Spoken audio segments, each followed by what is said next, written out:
Salut tout le monde, c'est Raito, on se retrouve pour le résumé complet du chapitre 1071 de One Piece. Il y a pas mal de choses qui sont annoncées, pas mal de choses qui vont être très cool. On va parler de tout ça, ne vous inquiétez pas, on va aller directement à l'essentiel. Je vais vous donner toutes les informations sur le chapitre. En tout cas, n'hésitez pas à liker la vidéo si jamais elle vous plaît. Bien sûr, abonnez-vous si vous aimez One Piece, parce que oui, on parle de One Piece chaque semaine, parce que One Piece, c'est la vie. Et bien sûr, dites-moi en commentaire votre avis sur les spoilers, vos théories. Et moi, je vous dis, c'est parti, let's go. Bon, première chose, le chapitre 1071 va s'appeler Un héros apparaît. Et le chapitre va commencer directement sur Red Line. Oui, on va avoir Kuma qui va arriver à Redport.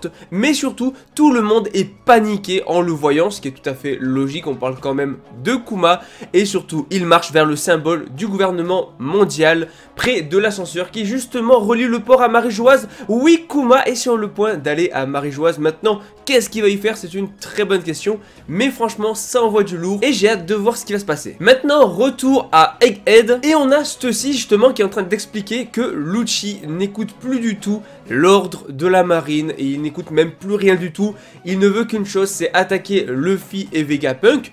Et surtout, il est en colère, mais encore plus, Lucci ne considère pas Luffy comme un Yonko. Il refuse de le reconnaître en tant que nouvel empereur. C'est pour ça qu'il n'hésite pas à l'affronter, quitte à désobéir aux ordres et à ne pas attendre la marine. Franchement, j'ai hâte de voir ce que ça va donner. Mais c'est vrai qu'en tant qu'ancien ennemi de Luffy, on peut le comprendre. En tout cas, au laboratoire, on a tous les Vegapunk qui ont emballé leurs affaires, qui sont prêts à partir. Donc 7 d'entre eux vont embarquer sur le Sunny. Oui, voilà, ça y est, Vegapunk de retour dans le Sunny.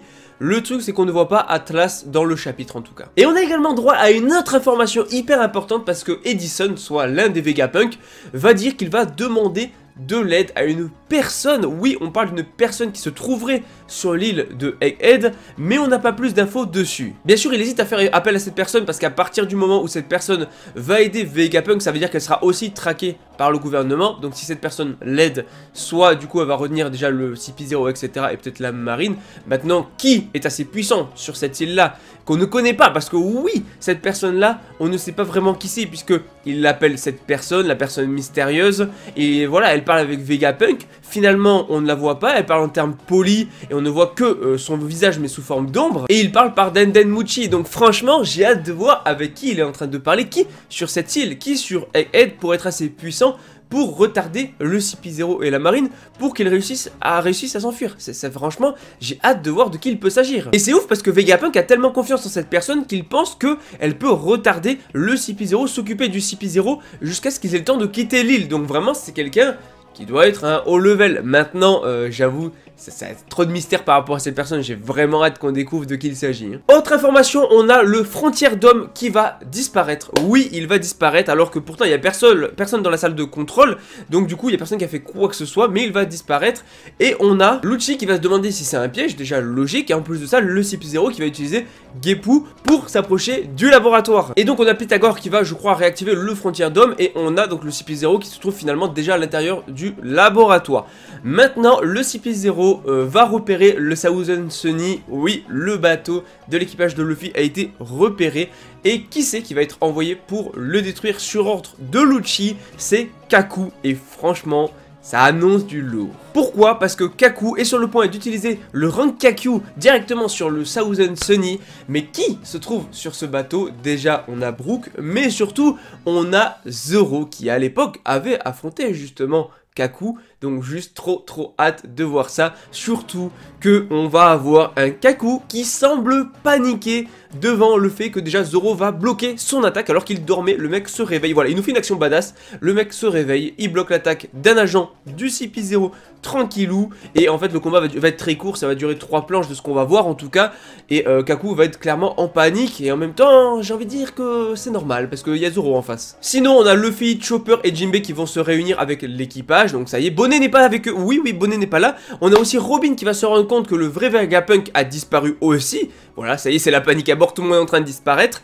Et du coup, on va à un autre endroit du laboratoire où là, on va voir que Bonnet est en train de poursuivre le vrai Vegapunk et elle va même l'attaquer. Parce que forcément, voilà, elle veut des réponses, elle veut se venger pour ce qu'il a fait à Kuma. Et lui, au final, il va lui supplier de l'écouter et lui dire que, voilà, je peux pas le faire redevenir comme avant, Kuma, mais il y a une raison derrière tout ça. Donc oui, on va peut-être avoir dans les prochains chapitres la véritable raison de pourquoi est-ce qu'il a transformé Kuma en robot, en machine, en androïde. On va peut-être enfin savoir tout ça. Autre information hyper importante, oui, ce chapitre-là va être du méga lourd. Encore une fois, je le dis, je donne des informations brutes, je ne donne pas mon avis et je n'y passe pas 15 ans dans les détails. Ça, je garde pour la review analyse complète qui arrivera du coup vendredi ou jeudi, ça dépend quand sortira le chapitre. Bref, on a Kid, oui, Kid et son équipage qui vont arriver devant une île. Oui, on voit l'île au loin.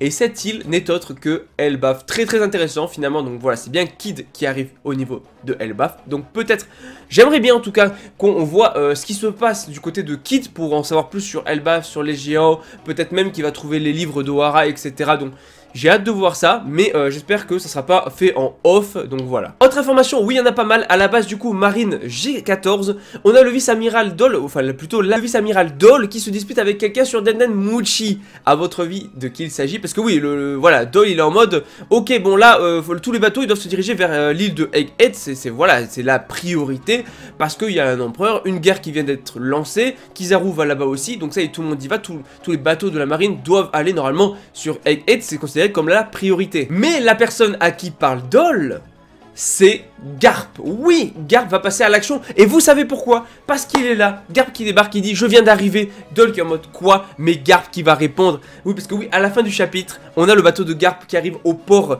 G14. Et on a Hermep et Ibari aussi qui pleurent dans le port. Et Garp qui est en mode monte Hermep. Allons battre ces pirates et sauver Kobe. Donc on a bien Garp qui est en train d'arriver vers l'équipage de Barbe Noire. Il en a rien à foutre de ce qui se passe à Egghead. On a touché à Kobe, on a kidnappé Kobe. Lui, il va aller affronter Barbe Noire. Donc est-ce qu'il va arriver pendant le combat, l'eau Barbe Noire, ou est-ce qu'il va arriver à la fin du combat et on verra qui a gagné?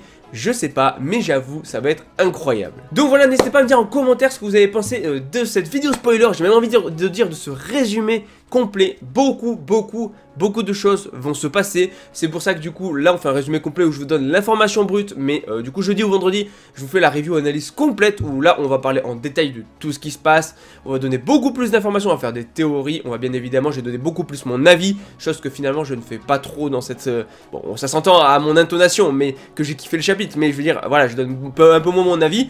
Je préfère garder tout ça pour la review analyse complète. Et là, vous donner l'information brute. Comme ça, vous écoutez, vous avez toutes les informations qui vont se passer dans le chapitre. En tout cas, on se retrouve du coup vendredi ou jeudi au plus tard, enfin jeudi ou vendredi pour la review analyse complète. Je vous dis à la prochaine, likez, partagez, abonnez-vous. Je vous dis à la prochaine. Allez, ciao tout le monde.